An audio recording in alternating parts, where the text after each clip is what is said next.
أهلا بكم في قناتنا قناة ترند النجوم لأخبار الفن والفنانين.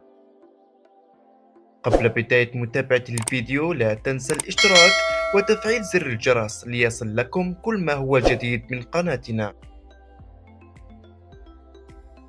شاهد لحظة إصابة ريم البلوشي بحالة هستيرية وضرب نفسها بسبب تعليقات متابعين بثها عبر تيك توك.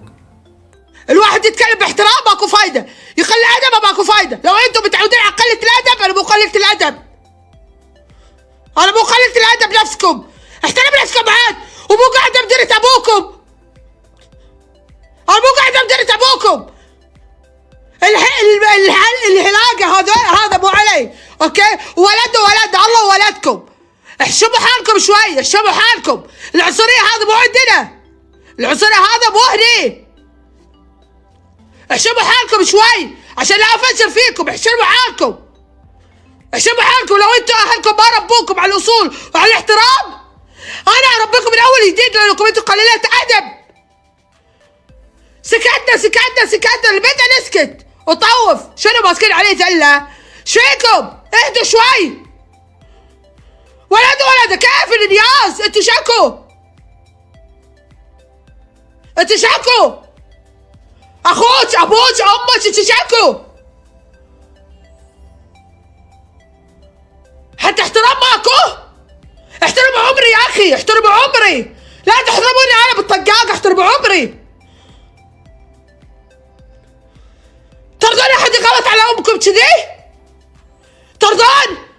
ان شاء الله يا رب كل واحد كتب تعليق واحد سلبي ان شاء الله يصير في امه وفي ابوه وفي اهله. اللي سواه معاي ان شاء الله يشوفها باهله، لانه ولدي قام يشوف التعليقات السلبيه. ولدي قام يدش يشوف التعليقات السلبيه. احترموا نفسكم، خافوا ربكم يا ناس، خافوا ربكم. اليهود يمكن قلبهم في رحمه عنكم شوي، يمكن يرحمون شوي. انتم مسلمين؟ لا مستحيل في بشر كذي، مستحيل. انا ما اتوقع ان في بشر طبيعيين كذي نفس طريقتكم، مستحيل. ولدكم جمايل. ترى انا بنت الكويت، ترى انا مو بنت فقر، بنت الكويت.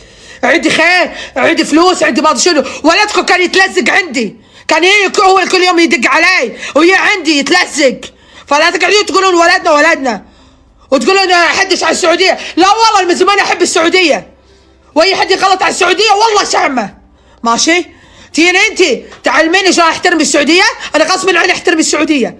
ماشي؟ انا غصبا عني احترم السعوديه. انتوا دشيتوا بالسياسه، قلتوا تغلطون، قلتوا غصب تبون شنو ان انا غلطت على السعوديه. انا عمري ما غلطت على السعوديه ولا راح تصيدون اي شيء علي. ماشي؟ يا اخي خافوا ربكم يا ناس، خافوا ربكم.